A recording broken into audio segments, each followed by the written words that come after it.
Hello friends, I welcome you all in our official YouTube channel. जैसे कि आप सभी लोगों को पता है कि हम आपके लिए लेकर आए हैं एमसीक्यू सीरीज। और इस सीरीज में हम डिस्कस कर रहे हैं एचपीपीएससी के द्वारा पिछले 10 साल में पूछे गए क्वेश्चंस को। और आज के सेशन में मैं आप लोगों के लिए लेकर आया हूं हिस्ट्री आर्ट एंड कल्चर का पार्ट 4। 3 वीडियोस ऑलरेडी हमारे ऑफिशियल यूट्यूब चैनल में है, आप लोग जाकर देख सकते हैं। आज का सेशन शुरू करने से पहले मैं अपने बैचेस के बारे में आप लोगों को बता देना चाहता हूं कि साल 2023 और 24 के लिए सभी कम्पिटिटिव एग्जाम्स के लिए हमारे बैचेस की शुरुआत की जा रही है। आप किसी भी एग्जाम की तैयारी कर रहे होंगे तो आप नीचे दिए गए नंबर पर हमारे ऑनलाइन और ऑफलाइन कोर्स को ज्वाइन कर सकते हैं। तो चलिए शुरुआत करते हैं आज के सेशन की with first question. So here we have first question on the screen, जिसमें पूछा गया है At which venue did the 1907 AD split in Congress Party take place? कि कौन से स्थान पर 1907 में कांग्रेस का विभाजन हुआ था। ऑप्शन नंबर ए हमारे पास दिया गया है Banaras, option number B Kolkata, option number C Nagpur, option number D Surat. आप सभी लोगों को इसका आंसर पता होगा और आप सबको ये भी पता होगा कि इसको जाना जाता है सूरत स्प्लिट के नाम से 1907 को। 1907 का जो सेशन हमारा है इसको सूरज स्प्लिट के नाम से जाना जाता है आईएनसी के। और कुछ एक जानकारी मैं आप लोगों को और यहाँ पर बता देना चाहता हूँ कि आईएनसी का जो 1800 मॉडरेट के नाम से, और 1905 में ये आप लोगों के पास देखिए ये स्प्लिट की थोड़ी सी झलकियां देखी जा सकती है भारतीय राष्ट्रीय कांग्रेस में। जब हमारे पास बंगाल विभाजन का टाइम आता है उस टाइम से हमें ये पता था कि जो कांग्रेस है हो सकता है कि आने वाले टाइम में कुछ दो भागों में बंट जाए। और इसका रिजल्ट हमारे पास सामने आता है 1907 के सूरत अधिवेशन में, जहां पर मॉडरेट और एक्सट्रीमिस्ट में देखिए थोड़ी सी अनबन हो जाती है अध्यक्षता को लेकर। जो मॉडरेट सेक्ट है इंडियन नेशनल कांग्रेस का, ये चाहते थे कि रास बिहारी घोष इस सत्र की अध्यक्षता करें। लेकिन जो एक्सट्रीमिस्ट है ये लोग चाहते थे कि इसकी अध्यक्षता लाला लाजपत राय के द्वारा की जाए।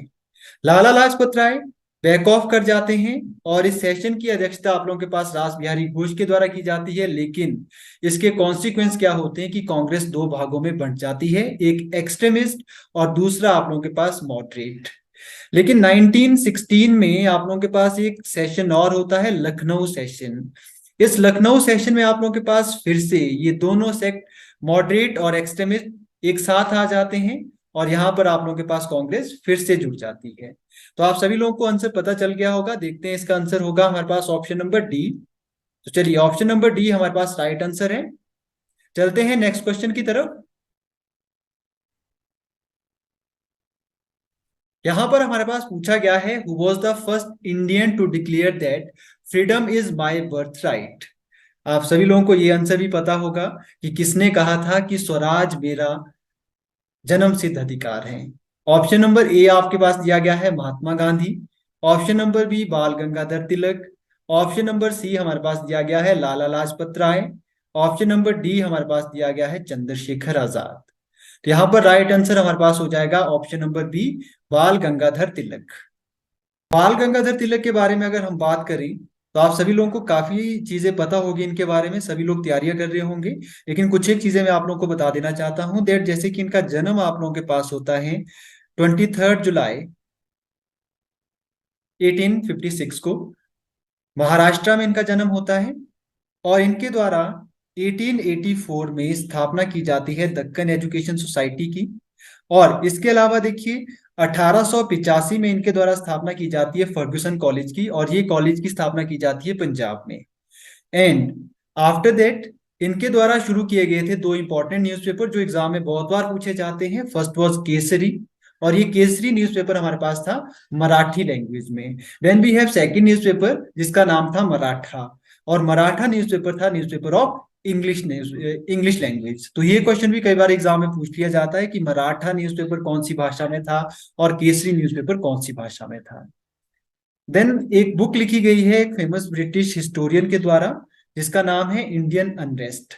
इस किताब में बाल गंगाधर तिलक को फादर ऑफ इंडियन अनरेस्ट बताया गया है। और ये क्वेश्चन भी बहुत बार एग्जाम में पूछा जाता है कि फादर ऑफ इंडियन अनरेस्ट के नाम से किसे जाना जाता है। तो इसका आंसर भी हमारे पास हो जाएगा बाल गंगाधर तिलक। तो ध्यान रखेंगे ये इंपॉर्टेंट सारी की सारी जानकारी इनके बारे में है। देन अगर हम लोग बात करें लाला लाजपत राय के बारे में, तो लाला लाजपत राय इनको जाना जाता है शेरे पंजाब के नाम से, ठीक है, लायन ऑफ पंजाब। और इन्हीं को आप लोगों के पास देखिए पंजाब केसरी के नाम से भी जाना जाता है। अब आप सभी लोगों को पता होना चाहिए इनके द्वारा 1897 में स्थापना की जाती है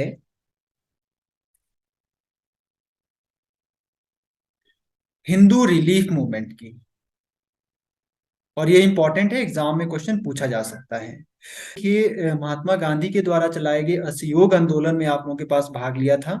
लेकिन जब 1922 में ये आंदोलन आप लोगों के पास वापस लिया जाता है, तो उसके बाद आप लोगों के पास ये क्या कर देते हैं, ज्वाइन कर लेते हैं एक ऑर्गेनाइजेशन को, जिसका नाम आप लोगों के पास था हिंदुस्तान रिपब्लिकन एसोसिएशन। ठीक है। देन 1931 में इनका देहांत हो जाता है।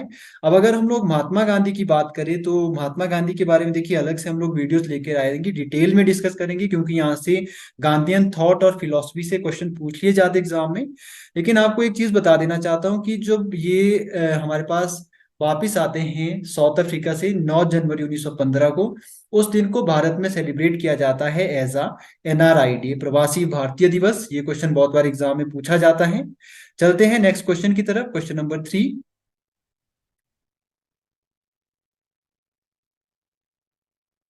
चलिए क्वेश्चन नंबर 3 में हमारे पास पूछा गया है that who founded the All India depressed class federation. Option इस प्रकार से दिए गए हैं। Option number A B R Ambedkar, option number B Narayana Guru, option number C Jyotiba Phule, option number D Lala Lajpat Rai. तो आप सभी लोगों को इसका आंसर पता होगा। इसका आंसर हमारे पास है ऑप्शन नंबर ए भीमराव अंबेडकर। अब देखिए डॉक्टर भीमराव अंबेडकर के बारे में आप सभी लोग जानते हैं कि ये हमारे पास देखिए संविधान निर्माता थे, और इनके बारे में हम लोग बातचीत करते भी रहते हैं। लास्ट के वीडियोस में हम लोगों ने देखी डिटेल में बात की है इनके बारे में, कि आप लोगों के पास संविधान की जो प्रारूप समिति थी उसके अध्यक्ष थे, और इंडिया के पहले लॉ मिनिस्टर थे, आजाद भारत के, मतलब है ना, इंडिपेंडेंट इंडिया के पहले लॉ मिनिस्टर के रूप में इनके द्वारा काम किया जाता है। और साथ में इनके द्वारा देखिए कुछ एक इंपॉर्टेंट ऑर्गेनाइजेशन की स्थापना की जाती है, जिसमें से अगर हम लोग बात करें all India depress class association, इसकी स्थापना इनके द्वारा की जाती है।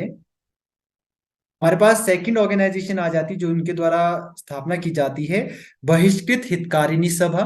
इस ऑर्गेनाइजेशन की स्थापना 1923 में की जाती है। देन इंडिपेंडेंट लेबर लीग 1936 में इसकी स्थापना की जाती है। इसके अलावा शेड्यूल कास्ट फेडरेशन, इसकी स्थापना इनके द्वारा की जाती है 1942 में। अब आप सभी लोगों को पता होगा कि भीमराव अंबेडकर हमारे पास वो इंसान है जिन्होंने तीनों राउंड टेबल कॉन्फ्रेंस में हिस्सा लिया था, और साथ में ही आप लोगों के पास 1932 में इनके द्वारा महात्मा गांधी के साथ पूना पैक्ट किया जाता है, जिसमें फॉर द फर्स्ट टाइम हमारे पास टर्म आती है हरिजन। और ये पूना पैक्ट था अगेंस्ट गांधी इरविन पैक्ट, जहां पर आप लोगों के पास देखिए कम्युनल अवार्ड की बात की जा रही थी, कि भारत में जाति के आधार पर आप लोगों के पास इलेक्शन हो गए। मींस कि जिस जाति का इंसान आप लोगों के पास इलेक्शन लड़ेगा, उसी जाति के लोग उसके लिए वोट करेंगे। तो ये जातिगत विभाजन के खिलाफ आप लोगों के पास देखिए हमारे पास साइन किया जाता है पूना पैक्ट गांधी जी और बी आर अम्बेडकर के बीच में। और इसमें आप लोगों के पास ये प्रावधान किया जाता है कि जाति के आधार पर समाज को ना बांट के इसमें रिजर्वेशन का प्रावधान किया गया, और फॉर द फर्स्ट टाइम हमारे पास सामने आती है टर्म हरिजन यहाँ पर। चलिए तो चलते हैं नेक्स्ट क्वेश्चन की तरफ। अच्छा, ओके। नेक्स्ट क्वेश्चन से पहले मैं आप लोगों को देखिए बता देना चाहता हूं बाकी लोगों के बारे में जो यहाँ पर बताया गया है। श्री नारायण गुरु की अगर हम लोग बात करेंगे, तो इनके द्वारा एक फेमस स्लोगन दिया गया जो बहुत बार एग्जाम में पूछ लिया जाता है। इन्होंने स्लोगन दिया था one cast, one religion and one God for all. Important है, बहुत बार एग्जाम में पूछा जाता है। अब ज्योतिबा फुल्ले के बारे में आप सभी लोगों को पता है कि 1873 में इनके द्वारा स्थापना की जाती है सत्यशोधक समाज की। और बहुत बार देखिए एग्जाम में क्वेश्चन पूछा जाता है कि ज्योतिबा फुल्ले कौन सी कास्ट से बिलोंग करते थे, तो ये बिलोंग करते थे माली कास्ट से। और इनके द्वारा बुक लिखी गई है जिसका नाम है गुलामगिरी। एंड देन लाला लाजपत राय के बारे में हम लोगों ने पिछले क्वेश्चन में ऑलरेडी डिस्कस कर लिया है, तो अब चलते हैं हम लोग नेक्स्ट क्वेश्चन की तरफ। नंबर 4 यहाँ पर पूछा गया है, who is the founder of Arya Samaj. Arya समाज की स्थापना किसके द्वारा की गई? तो आप सभी लोगों को इसका आंसर पता होगा, स्वामी विवेकानंद ऑप्शन नंबर ए है, स्वामी अग्निवेश ऑप्शन नंबर 2 है, ऑप्शन नंबर सी हमारे पास है स्वामी दयानंद, ऑप्शन नंबर 4 हमारे पास है पंडित विष्णु शास्त्री। तो आपको राइट आंसर पता होगा कि इसका राइट आंसर हमारे पास है स्वामी दयानंद सरस्वती। स्वामी दयानंद सरस्वती के द्वारा स्थापना की जाती है आर्य समाज की, और इनके द्वारा ही शुरू किया जाता है दयानंद एंग्लो वैदिक स्कूल, जिसको आप लोग जानते हैं डीएवी के नाम से, डीएवी स्कूल के नाम से जानते हैं। और इनके द्वारा देखिए जो बुक्स लिखी गई है उसमें से जो सबसे इंपॉर्टेंट है वो है सत्यार्थ प्रकाश। और इसके अलावा अगर हम लोग यहाँ पर बात करें स्वामी विवेकानंद के बारे में, तो इनके बारे में आप सभी लोगों को देखिए बहुत सारी चीजें पता होगी कि आप इनके द्वारा देखिए 1893 में शिकागो रिलीजियस कॉन्फ्रेंस अटेंड की जाती है, इंडिया को वहां पर ये रिप्रेजेंट करते हैं। और इसके अलावा इन्हीं के द्वारा 1897 में शुरुआत की जाती है रामकृष्ण मिशन की। तो एक और चीज यहाँ पर मैं ऐड करना चाहता हूँ इनके बारे में, कि सुभाष चंद्र बोस ने कहा था स्वामी विवेकानंद को that he was the maker of modern India. तो ये क्वेश्चन एग्जाम में पूछ लिया जा सकता है कि who was known as maker of modern India, और किसने ये उपाधि उनको दी थी? तो ये उपाधि इनको दी गई थी बाय सुभाष चंद्र बोस। चलिए चलते हैं नेक्स्ट क्वेश्चन की तरफ, क्वेश्चन नंबर 5 की तरफ। क्वेश्चन नंबर 5 में आप लोगों के पास लिस्ट को मैच करना है। यहाँ पर आप लोगों के पास देखिए लिस्ट ए दी गई है, जिसमें आप लोगों के पास देखिए कुछ इंपॉर्टेंट फ्रीडम फाइटर्स दिए गए हैं, और आपको इसको मैच करना है लिस्ट 2 से, जहां पर उनके द्वारा किए गए काम दिए गए हैं। और लिस्ट को मैच करने के बाद यहाँ पर कुछ ये कोड्स दिए गए हैं, और कोड के अकॉर्डिंग आप लोगों को क्या करना है, इसका आंसर करना है। तो यहाँ पर देखिए बहुत सिंपल सा है ये है, अगर आप लोग को एक भी इसमें पता है कि जैसे कि अगर हम बात करें यहाँ पर स्वामी दयानंद सरस्वती की, तो स्वामी दयानंद सरस्वती के बारे में आप सभी लोगों को पता है कि इनके द्वारा स्थापना की जाती है आर्य समाज। तो यहाँ पर डी ऑप्शन में जहां पर देखिए 4 के लिए मिलाया गया है, तो वो एक ही है ऑप्शन नंबर बी में। तो राइट आंसर भी ऑप्शन नंबर बी हो जाता है। अगर हम लोग यहाँ पर सी को देखें, तो सी आप लोगों के पास हो जाएगा महादेव गोविंद रानाडे। इनके द्वारा देखिए स्थापना की जाती है इंडियन नेशनल कॉन्फ्रेंस की, इसके ये फाउंडिंग मेंबर थे। और अगर हम लोग बात करते हैं बी ऑप्शन जो हमारे पास दिया गया है, नारायण शिव नारायण अग्निहोत्री, इनके द्वारा स्थापना की जाती है आप लोगों के पास देव समाज की। और अगर हम लोग बात करें गोपाल कृष्ण गोखले की, तो इनके द्वारा स्थापना की जाती है सर्वेंट्स ऑफ इंडियन सोसाइटी की। चलिए देखते हैं जरा इसका राइट आंसर क्या होगा। चलिए एग्जैक्टली ऑप्शन नंबर बी हमारे पास यहाँ पर राइट आंसर है। क्वेश्चन नंबर 6, यहाँ पर भी सेम आप लोगों के पास देखिए 2 लिस्ट दी गई है, लिस्ट 1 को आप लोगों को मैच करना है लिस्ट 2 के साथ। तो यहाँ पर लिस्ट 1 में आप लोगों के पास देखिए बताए गए हैं कुछ इंपॉर्टेंट वर्क, और लिस्ट 2 में आप लोगों के पास जो लोग इससे एसोसिएटेड थे उनके बारे में बताया गया है। तो यहाँ पर देखिए फर्स्ट लिस्ट में बताया गया है दीन बंधु, मराठा, इंडियन सोशल रिपोर्ट और शोधक। लिस्ट 2 में आप लोगों के पास देखिए एसोसिएटेड मेंबर जो बताए गए हैं जिनके द्वारा ये काम किए गए हैं, जैसे कि आप लोगों के पास K N Natarajan, GC Agarkar, NM Lokhande और बाल गंगाधर तिलक। इसके आंसर की हम लोग बात करेंगे, तो यहाँ पर आप लोगों के पास कुछ एक कोड दे रखे हैं, तो आपको बताना है कि कौन से वाले कोड इसके बारे में सही है। चलिए इसको सॉल्व करने की कोशिश करते हैं जरा। आप सभी लोगों को पता होगा कि जो दीन बंधु है, ठीक है, जो ए में हमारे पास दिया है, इसकी शुरुआत न्यूज़पेपर की गई थी बाय एनएम लोखंडे। और अगर हम लोग बात करते हैं मराठा, अभी अभी हम लोगों ने डिस्कस किया था, इसकी शुरुआत की थी बाल गंगाधर तिलक ने, और ये न्यूज़पेपर था इंग्लिश लैंग्वेज में। देन अगर हम लोग बात करते हैं इंडियन सोशल रिपोर्ट की, तो ये शुरू किया गया था बाय के एन नटराजन। देन अगर हम लोग शोधक की बात करें, तो इसकी शुरुआत की गई थी बाय जीसी अगरकर। तो इसके अकॉर्डिंग हमारे पास देखिए राइट आंसर बन रहा है ऑप्शन नंबर सी। चलिए देखते हैं जरा राइट आंसर क्या है इसका। एग्जैक्टली ऑप्शन नंबर सी हमारे पास इसका राइट आंसर है। यहाँ पर मैं आप लोगों को देखिए बता देना चाहता हूं के एन नटराजन के बारे में। यहाँ से एक और इंपॉर्टेंट क्वेश्चन बनता है एग्जाम पॉइंट ऑफ व्यू से। इनके द्वारा जनरल इंडियन सोशल रिफॉर्म की शुरुआत की गई थी।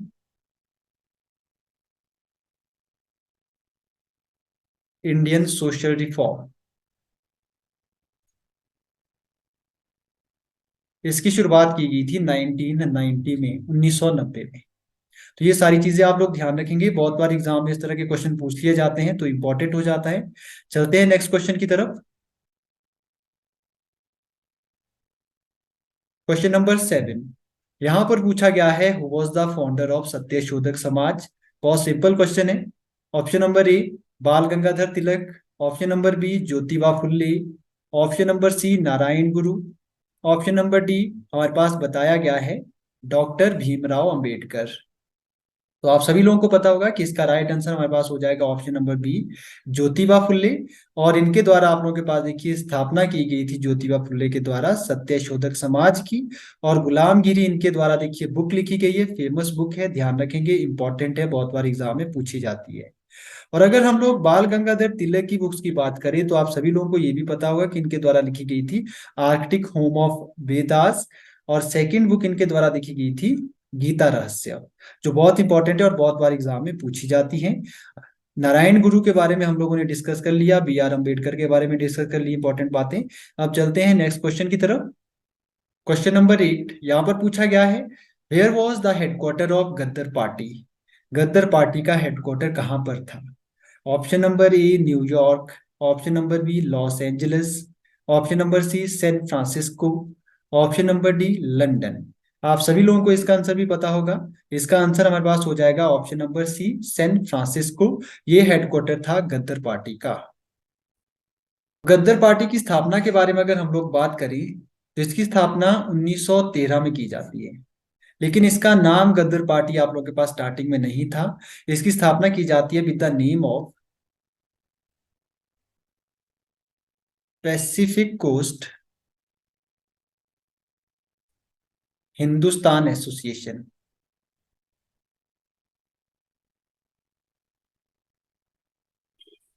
और ये स्थापना की जाती है बाय लाला हरदयाल और उनके साथ जो बाकी फाउंडिंग मेंबर होते हैं।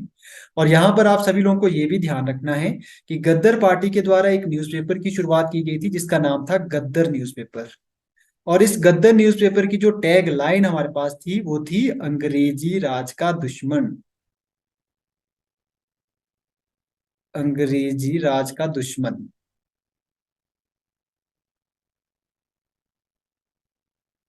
तो ये भी ध्यान रखेंगे आप, ये भी इंपॉर्टेंट क्वेश्चन हो सकता है, एग्जाम में पूछा जा सकता है।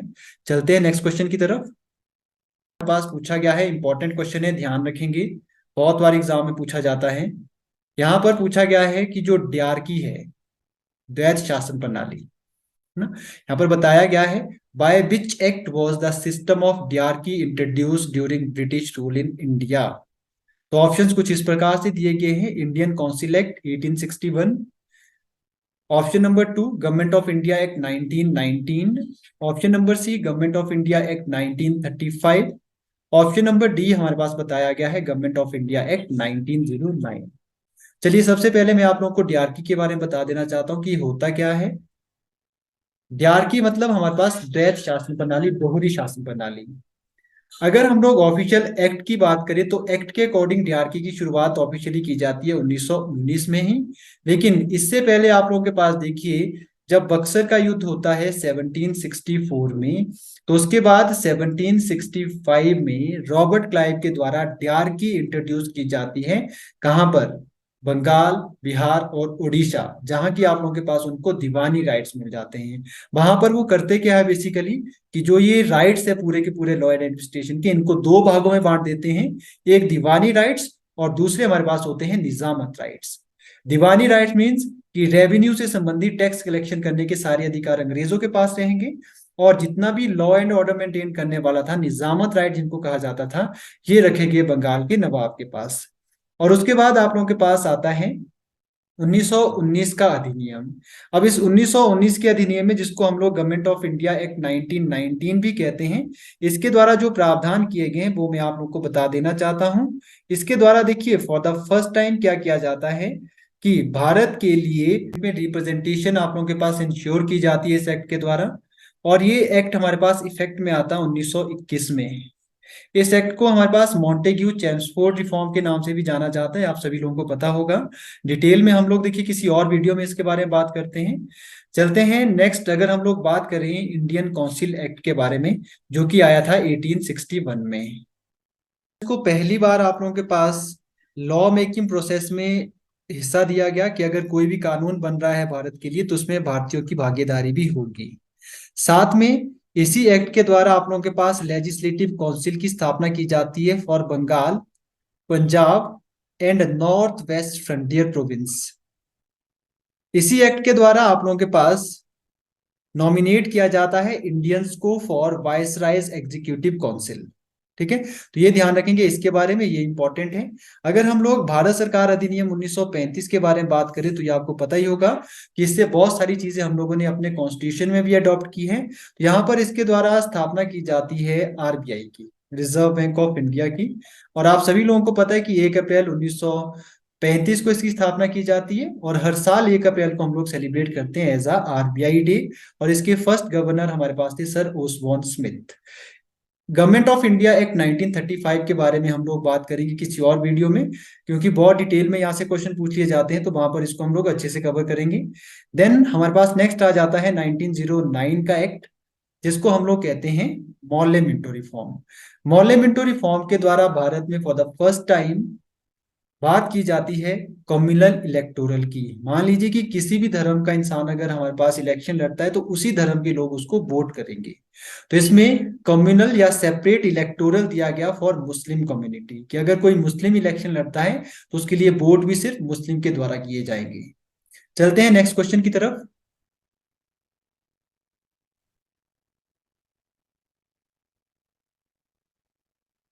चलिए, यहाँ पर बताया गया है during whose viceroyalty was the vernacular press act enacted, कि किसके टाइम में या कौन उस टाइम भारत का वायसराय था जिस जब हमारे पास वर्नेकुलर प्रेस एक्ट लाया जाता है। तो ऑप्शन इस प्रकार से दिए गए हैं: Lord Curzon, Lord Morley, Lord Lytton और लॉर्ड रिपन। तो आप सभी लोगों को इसका आंसर पता होगा कि इसका आंसर हमारे पास हो जाएगा लॉर्ड लिट्टन। लॉर्ड लिट्टन के टाइम में वर्नेकुलर प्रेस एक्ट लाया जाता है 1877 में, और इन्हीं के टाइम में हमारे पास 1878 में आता है इंडियन आर्म्स एक्ट, जिसके तहत आप लोगों के पास देखिए कोई भी भारतीय बिना लाइसेंस का हथियार नहीं रख सकता है, लेकिन ब्रिटिशर्स आप लोगों के पास रख सकते थे। और इन्होंने ही आप लोगों के पास आईसीएस, जो हमारे पास एग्जाम होता था इंडियन सिविल सर्विसेज का, उसकी एज 21 से घटाकर 19 कर दी। लेकिन ये सारे के सारे काम आप लोगों के पास देखिए चेंज कर दिए जाते हैं लॉर्ड रिपन के द्वारा। लॉर्ड रिपन क्या करते हैं, सबसे पहले वर्नेकुलर प्रेस एक्ट को हटा देते हैं। साथ में जो आईसीएस की एज है इसको फिर से 19 साल से बढ़ाकर 21 साल कर देते हैं। तो ये हम यहाँ पर कुछ एक इंपॉर्टेंट इन्फॉर्मेशन थी। अब चलते हैं नेक्स्ट क्वेश्चन की तरफ।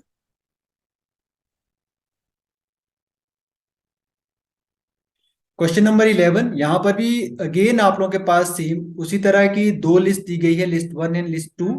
तो इसको आप लोगों ने मैच करना है कि कौन आप लोगों के पास किससे एसोसिएटेड थे। और ये क्वेश्चन आप लोगों के पास देखिए जब ये एग्जाम हुआ था उस टाइम करंट अफेयर्स का क्वेश्चन था। तो यहाँ पर ये बाय मिस्टेक शायद आ गया है इस स्लाइड में। यहाँ पर इसको आप लोग डायरेक्टली आंसर देख लेंगे कि क्या इसका आंसर था, और बाकी इसको गो थ्रू कर लेंगे जरा। इसका राइट आंसर हो जाएगा हमारे पास ऑप्शन नंबर बी। चलते हैं नेक्स्ट क्वेश्चन की तरफ। यहाँ पर बहुत इंपॉर्टेंट क्वेश्चन पूछा गया है जो किसी ना किसी एग्जाम में आप लोगों ने देखा होगा पक्का। यहाँ पर पूछा गया है which ancient Indian king wrote the three drama, जिनके नाम हमारे पास है रत्नावली, प्रियदर्शिका और नागानंद। ये किस भारतीय शासक के द्वारा लिखे गए हैं? अगर यहाँ पर हम लोग इन शासक के बारे में देखिए, सबसे पहले Ashoka the great, second Chandragupta Maurya दिया गया है, थर्ड आप लोगों के पास दिया गया है हर्षवर्धन, और फोर्थ हमारे पास दिया गया है समुद्रगुप्त। तो इसका राइट आंसर हमारे पास हो जाएगा ऑप्शन नंबर सी, हर्षवर्धन। इनके द्वारा लिखे गए थे तीन ड्रामा, जो हमारे पास थे रत्नावली, प्रियदर्शिका और नागानंद।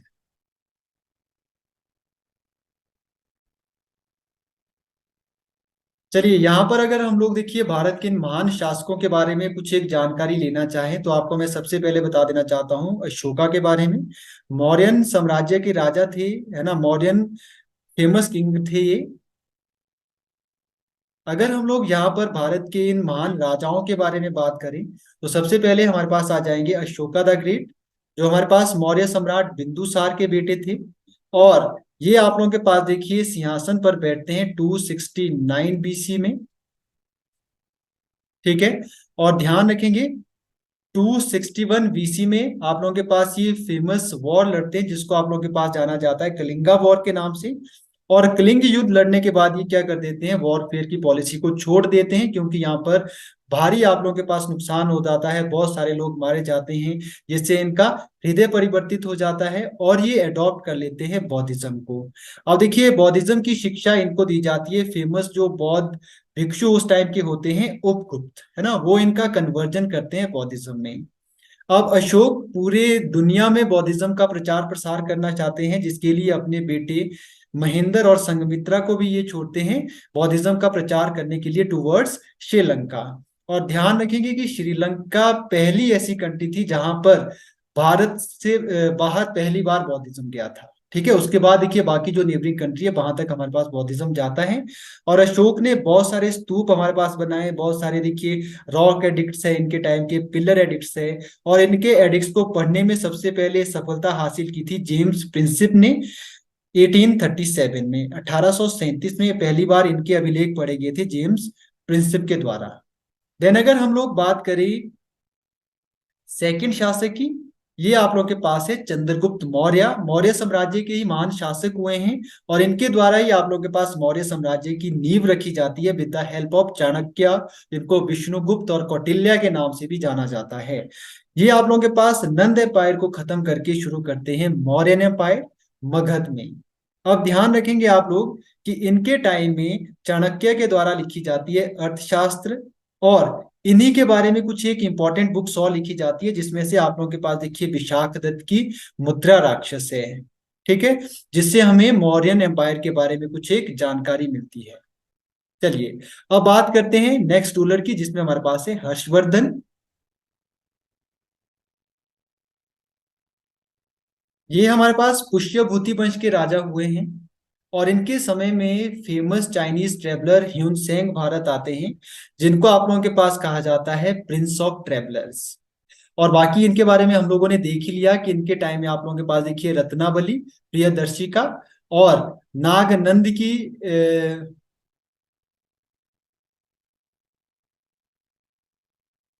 और बाकी इनके बारे में हम लोगों ने डिस्कस कर लिया कि इनके द्वारा देखिए रचना की जाती है रत्नावली, प्रियदर्शिका और नागनंद की। अगर हम लोग बात करें समुद्रगुप्त की, इनके बारे में आप सभी लोगों को पता होगा। ये हमारे पास देखिए भारत के महान गुप्त शासक हुए हैं,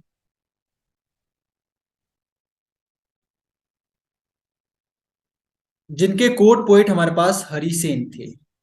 हरिसेन के द्वारा फेमस प्रयाग प्रशस्ति, जिसको इलाहाबाद पिल्लर इंस्क्रिप्शन भी कहा जाता है, वो लिखा जाता है। और साथ में जो समुद्रगुप्त है इनको नेपोलियन ऑफ इंडिया भी कहा गया है famous historian A B Smith के द्वारा। ए बी स्मिथ ने इनको कहा है नेपोलियन ऑफ इंडिया, और ये बहुत इंपॉर्टेंट है, बहुत बार एग्जाम में क्वेश्चन पूछा जाता है। इसके अलावा समुद्रगुप्त के द्वारा बहुत सारे टाइटल वोर किए गए थे, जिसमें से फेमस आप लोगों के पास थे कविराज, प्रथमवीर और विक्रमांक। तो ये सारे के सारे आप ध्यान रखेंगे, बहुत इंपॉर्टेंट है, एग्जाम में क्वेश्चन पूछ लिए जाते हैं।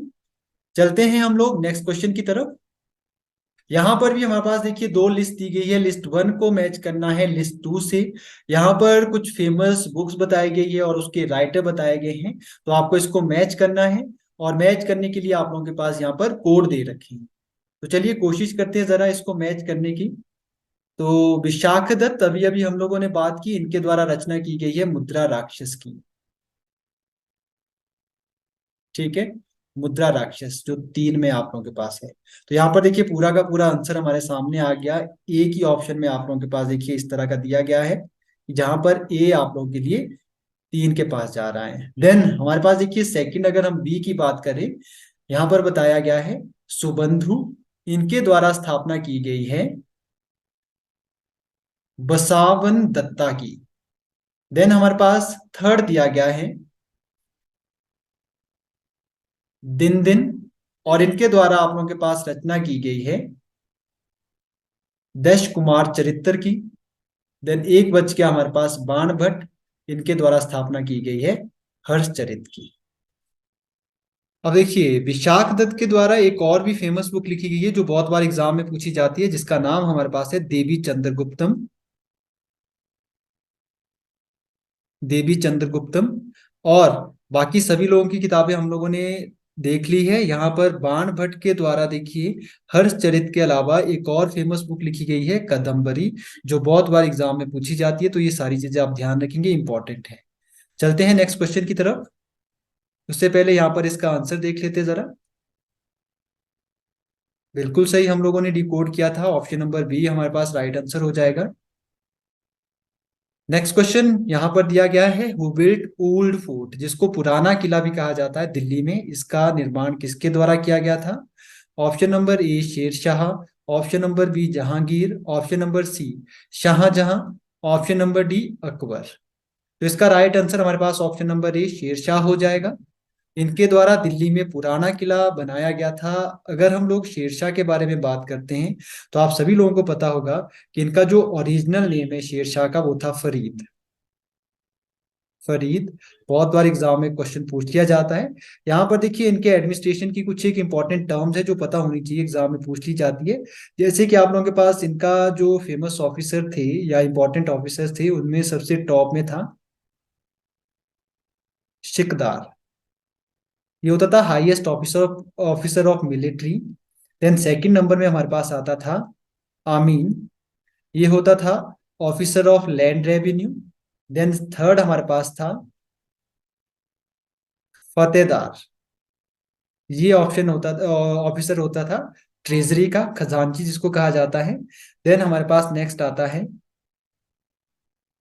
करकुन, ये ऑफिसर होता था अकाउंट्स का। देन अगर हम लोग बात करें यहाँ पर जहांगीर की, आप सभी लोगों को पता है कि मुगल बादशाह जहांगीर, ठीक है। अब ध्यान रखेंगे कि इनका ओरिजिनल नाम आप लोगों के पास देखिए सलीम था, सलीम। और इनके द्वारा आप लोगों के पास एसेसिनेशन किया जाता है सिख गुरु अर्जन देव का। इंपॉर्टेंट है, ध्यान रखेंगे एग्जाम में क्वेश्चन पूछ लिया जाता है। और जहांगीर के समय में ही भारत आती है ब्रिटिश ईस्ट इंडिया कंपनी, जिसके फर्स्ट आप लोगों के पास देखिए एम्बेसिडर बन के आते हैं 1608 में। सभी को नाम पता होगा विलियम हॉकिंस। और जिस शिप में ये आते हैं उसका नाम होता है हेक्टर।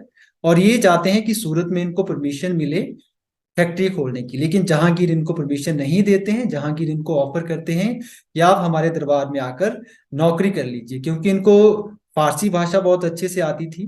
तो इसलिए जहांगीर चाहते थे कि ये वहां पर नौकरी करे, लेकिन ये इस प्रस्ताव को ठुकरा लेते हैं क्योंकि इनका मोटिव था भारत में ट्रेड करना। और इन्हीं के दरबार में आप लोगों के पास देखिए 1612 में एक सेकंड एम्बेसिडर आते हैं ब्रिटेन के, जिनका नाम आप लोगों के पास था sir Thomas beast. Sir Thomas बीस 1612 में सूरत कोस्ट में आप लोगों के पास पुर्तगाल की नेवी को हरा देते हैं, जिसके चलते हुए जहांगीर उनसे बहुत प्रसन्न हो जाते हैं और उनको सूरत में फैक्ट्री खोलने की आजादी दे दी जाती है।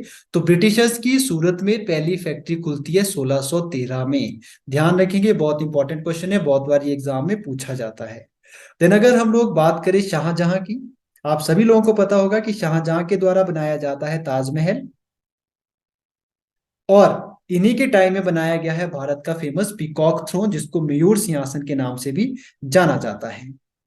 देन अगर बात करते हैं हम लोग अकबर की, अकबर भी आप लोगों के पास देखिए फेमस मुगल शासक हुए हैं। इनके टाइम में आप लोगों के पास फेमस बैटल ऑफ पानीपत लड़ी जाती है, सेकंड बैटल ऑफ पानीपत 1556 में, जिसमें आप लोगों के पास देखिए अकबर की तरफ से हेमू और दूसरी तरफ आप लोगों के पास होते हैं अफगान, जिसमें आप लोगों के पास देखिए अकबर जीत जाते हैं, मतलब मुगल जीत जाते हैं। इसके अलावा अकबर की कुछ एक और इंपॉर्टेंट बैटल्स है, हो सकता है एग्जाम में क्वेश्चन पूछ लिया जाए। बैटल ऑफ हल्दी घाटी, हल्दी घाटी ये लड़ी गई थी महाराणा प्रताप सिंह के खिलाफ, जिसमें आप लोगों के पास देखिए महाराणा प्रताप सिंह हार जाते हैं। और इन्होंने 1882 में शुरुआत की थी दीने इलाही की। ठीक है। और साथ में इन्होंने शुरुआत की थी सुलभ ए कुल। सुलभ ए कुल मतलब पीस फॉर ऑल। ये सारे के सारे काम हमारे पास अकबर के द्वारा किए गए थे। चलते हैं नेक्स्ट क्वेश्चन की तरफ।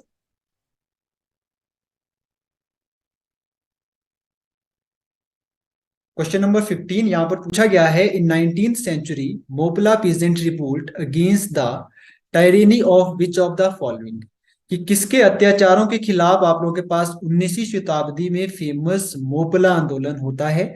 यहाँ पर ऑप्शंस कुछ इस प्रकार से दिए गए हैं कि मुस्लिम्स, बी ब्रिटिशर्स, सी हिंदू जमींदार, और डी आप लोगों के पास दिया गया है निजाम ऑफ हैदराबाद।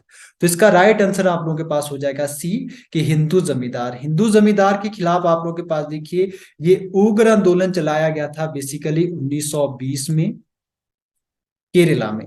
और इस आंदोलन को आप लोगों के पास जाना जाता है मापिला रेबिलियन के नाम से भी। मापिला रेबिलियन के नाम से भी। चलिए चलते हैं नेक्स्ट क्वेश्चन की तरफ।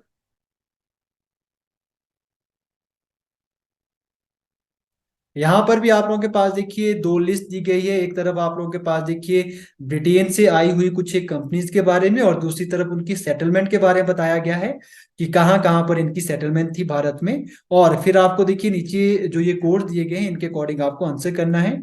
चलिए जरा देखते हैं हम लोग। यहाँ पर अगर हम डच ईस्ट इंडिया कंपनी की बात करें तो आप सभी लोगों को पता है कि इसकी स्थापना की जाती है 1602 में।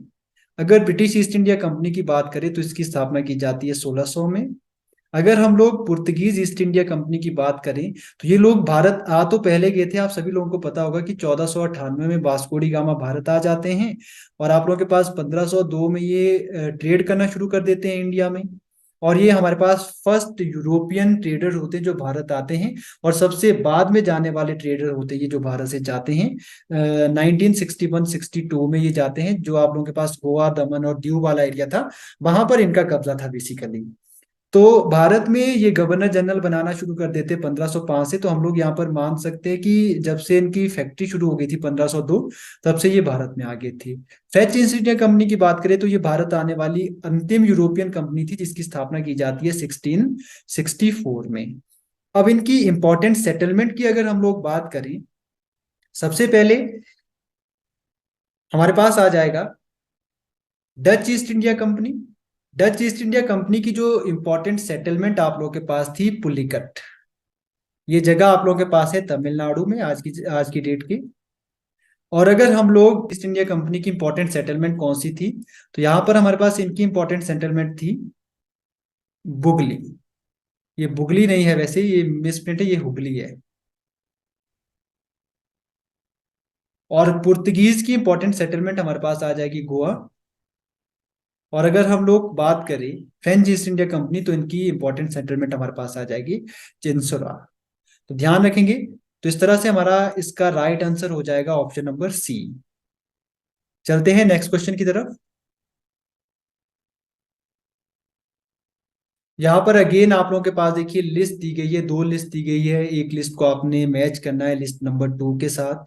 कुछ एक इंपॉर्टेंट काम दिए गए हैं, कुछ एक इंपॉर्टेंट ऑर्गेनाइजेशन दी गई है, और उससे जुड़े हुए आप लोगों के पास लोग दिए गए हैं। तो फिर नीचे दिए गए कोड के अनुसार आप लोगों को उसका आंसर करना है। चलिए इसको डिकोड करने की कोशिश करते हैं जरा। अगर हम लोग बात करें यहाँ पर जो दिया गया है ऑप्शन नंबर ए हमारे पास ब्रिटिश इंडिया सोसाइटी। तो ब्रिटिश इंडिया सोसाइटी के अगर हम लोग फाउंडिंग मेंबर की बात करें नीचे दिए गए में से, तो वो थे विलियम एडम्स। और अगर हम लोग बात करें फिर सेकंड जो हमारे पास लैंड होल्डर सोसाइटी है, तो लैंड होल्डर सोसाइटी के इनमें से जो मेंबर हमारे पास थे वो थे लाला लाजपत राय। और अगर हम लोग बात करें सर्वेंट्स ऑफ पीपल सोसाइटी की, तो इनमें से उसके मेंबर आप लोगों के पास थे द्वारकानाथ टैगोर। अगर हम लोग बात करें बंगाल ब्रिटिश इंडिया सोसाइटी की, तो इसके आप लोगों के पास देखिए इनमें से मेंबर थे जॉर्ज थॉमसन, इनका नाम है। तो इसका राइट आंसर देखते हैं जरा। चलिए बिल्कुल सही, डी ऑप्शन हमारे पास राइट हो जाएगा इसका। चलते हैं नेक्स्ट क्वेश्चन की तरफ। यहां पर पूछा गया है, first factory act was passed in the time of, किसके टाइम में आप लोगों के पास फर्स्ट फैक्ट्री एक्ट आया था? क्या लॉर्ड कैनिंग के टाइम में आया था, जॉन लॉरेंस के टाइम में आया था, लॉर्ड रिपन के टाइम में आया था, या अकबर के टाइम में आया था? तो फर्स्ट फैक्ट्री एक्ट की अगर हम लोग बात करें तो वो हमारे पास आया था लॉर्ड रिपन के टाइम में। तो इसके बारे में थोड़ा सा हम लोग डिटेल में जानकारी ले लेते हैं जरा। तो फर्स्ट फैक्ट्री एक्ट आता है 1881 में। इसमें आप लोगों के पास बेसिकली डिसाइड किए जाते हैं वर्किंग आवर्स, है ना। उनको डिसाइड किया जाता है कि इतने घंटे मैक्सिमम दिन में काम किया जा सकता है और इतने घंटे आप लोग के पास मिनिमम काम किया जाएगा, ये डिसाइड किया जाता है। और अगर लॉर्ड कैनिंग की बात करें तो आप सभी लोगों को पता होगा कि लॉर्ड कैनिंग के टाइम में आप लोगों के पास क्या होता है, गवर्नमेंट ऑफ इंडिया एक्ट आता है 1858 का। और ये भारत के अंतिम गवर्नर जनरल और फर्स्ट आप लोगों के पास वायसराय होते हैं। इनके टाइम में इंडियन पेनल कोड आता है, ठीक है।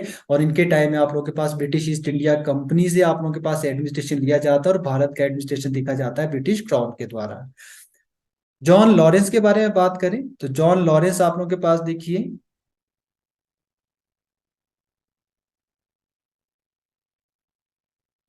1864 से लेकर 69 तक भारत के वायसराय रहते हैं। और ये 1864 में इनके टाइम में आप लोगों के पास शिमला को बनाया जाता है summer capital of India. Then Lord Ripon के बारे में बात करें तो इनको आप लोगों के पास देखिए माना जाता है father of local self government. और इनके द्वारा आईसीएस की जो एज है वो घटाकर आप लोगों के पास बढ़ाकर आप लोगों के पास 19 से फिर से 21 कर दी गई। जो लॉर्ड लिट्टन ने आप लोगों के पास देखिए 21 से 19 की थी। चलते हैं नेक्स्ट क्वेश्चन की तरफ।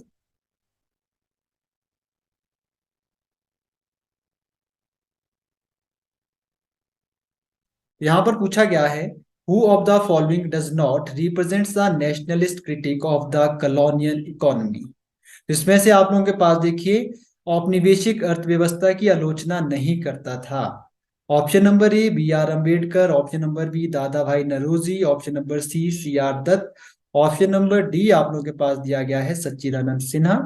तो इसका राइट आंसर आप लोगों के पास हो जाएगा ऑप्शन नंबर ए भीमराव अंबेडकर। इनके द्वारा देखिए कॉलोनियल जो अर्थव्यवस्था है इसकी आलोचना नहीं की गई थी और बाकी सभी लोगों के द्वारा देखिए इसकी आलोचना की गई थी, जिसमें सबसे ज्यादा जो कंट्रीब्यूशन माना जाता है दादा भाई नरोजी का।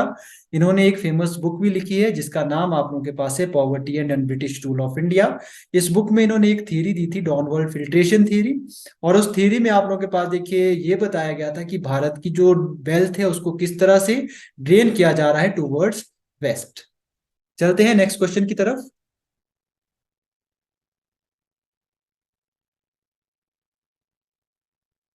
क्वेश्चन नंबर 20 यहां पर आप लोगों के पास पूछा गया है that who presided over the Congress session of 1905 which supported the swadeshi and boycott movement for Bengal. तो 1905 की अधिवेशन की अध्यक्षता किसने की थी ये आप लोगों को बताना है। बाल गंगाधर तिलक, लाला लाजपत राय, सी आर दास, गोपाल कृष्ण गोखले। आप सभी लोगों को पता है कि किस आप लोगों के पास अध्यक्षता की जाती है गोपाल कृष्ण गोखले के द्वारा 1905 की अधिवेशन की। और ध्यान रखना 1905 का अधिवेशन आप लोगों के पास इसलिए इंपॉर्टेंट है कि यहाँ पर आप लोगों के पास देखिए स्वदेशी एंड बायकॉट मूवमेंट की शुरुआत की थी against the partition of Bengal, जो कि आप लोगों के पास अनाउंस किया जाता है बाय लॉर्ड कर्जन। और ये इफेक्ट में आता है 16 अक्टूबर 1905 से। लेकिन 1911 को आप लोगों के पास देखिए इसे वापिस ले लिया जाता है। ये ध्यान रखेंगे, इंपॉर्टेंट क्वेश्चन है, एग्जाम में कई बार पूछ लिया जाता है। चलते हैं नेक्स्ट क्वेश्चन की तरफ।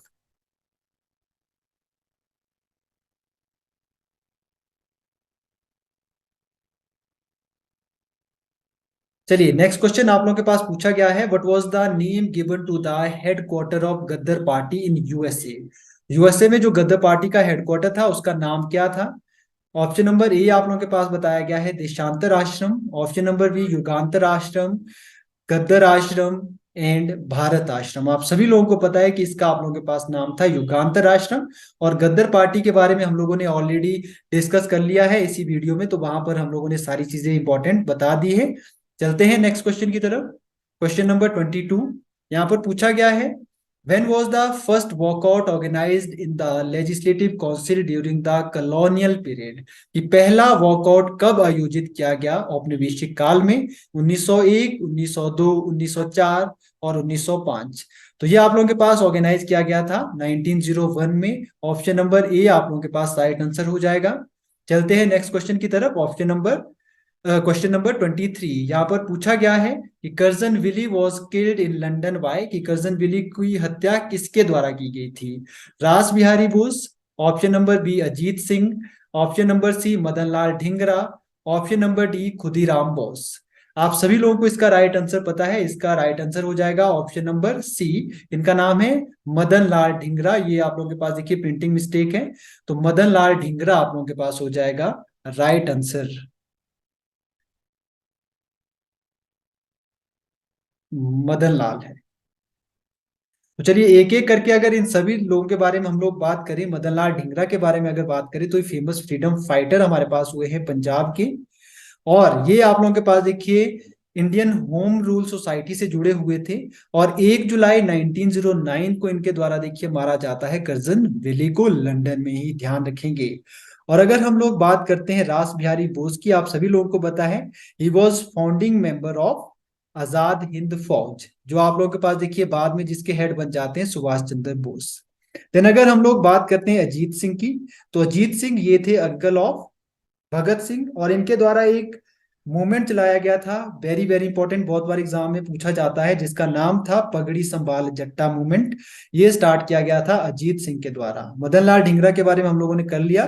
देन अगर बात करते हैं हम लोग खुदीराम बोस के बारे में, तो खुदीराम बोस को माना जाता है भारत का उन यंगेस्ट रेवोल्यूशनरी के बीच में जिनको आप लोगों के पास देखिए बहुत कम उम्र में फांसी की सजा दी गई थी। तो इनको भी आप लोगों के पास एट द 18 साल की उम्र में फांसी की सजा दे दी गई थी ब्रिटिशर्स के द्वारा। तो ध्यान रखेंगे, इंपॉर्टेंट है सभी के सभी लोग।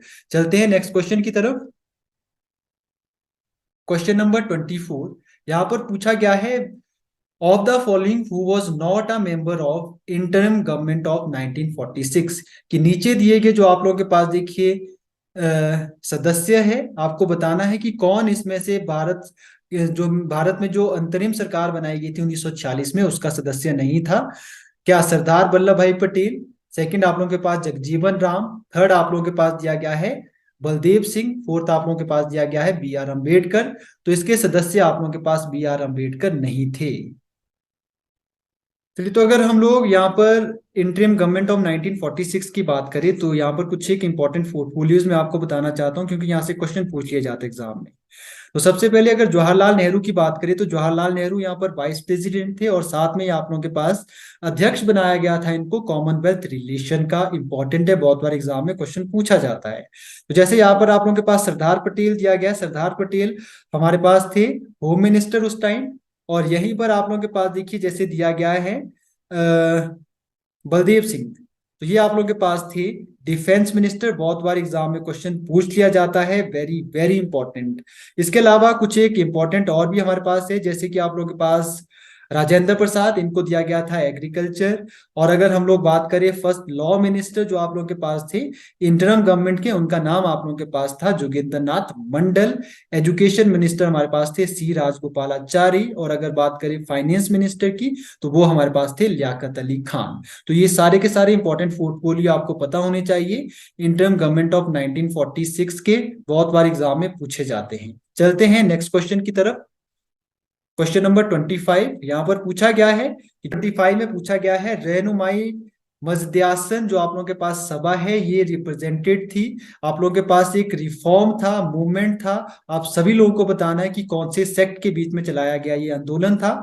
ऑप्शन नंबर ए एंग्लो इंडियंस के बीच में, ऑप्शन नंबर बी आप लोगों के पास पारसीज के बीच में, ऑप्शन नंबर सी आप लोगों के पास मुस्लिम के बीच में, ऑप्शन नंबर डी आप लोगों के पास हिंदुओं के बीच में क्या ये सुधारक आंदोलन था। तो आप सभी लोगों को ध्यान रखना है, ये आप लोगों के पास एक पारसी सुधारक आंदोलन था। वेरी वेरी इंपॉर्टेंट, बहुत बार एग्जाम में क्वेश्चन पूछ लिया जाता है। और इसकी शुरुआत आप लोगों के पास की गई थी 1851 में। और इसके जो फाउंडिंग मेंबर आप लोगों के पास थे, वो थे आप लोगों के पास नरौजी, फुरदौनजी, और इनके साथ आप लोगों के पास दादा भाई नरौजी और एस एस बंगाली आप लोगों के पास थे।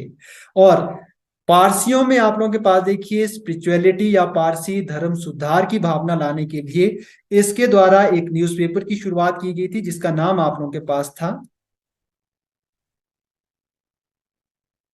रस्त गुफ्तर। रस्त गुफ्तर न्यूज़पेपर आप लोगों के पास इस ऑर्गेनाइजेशन के द्वारा चलाया गया था। तो ये हमारे पास थे आज के क्वेश्चंस। तो आज के इस सेशन में इतना ही। बाकी जो क्वेश्चंस आप लोगों के पास देखिए नेक्स्ट है, वो आप आने वाले जो नेक्स्ट सेशन में आप लोगों के लिए लेकर आएंगे, पार्ट 4। आज के लिए इतना ही। Thank you so much.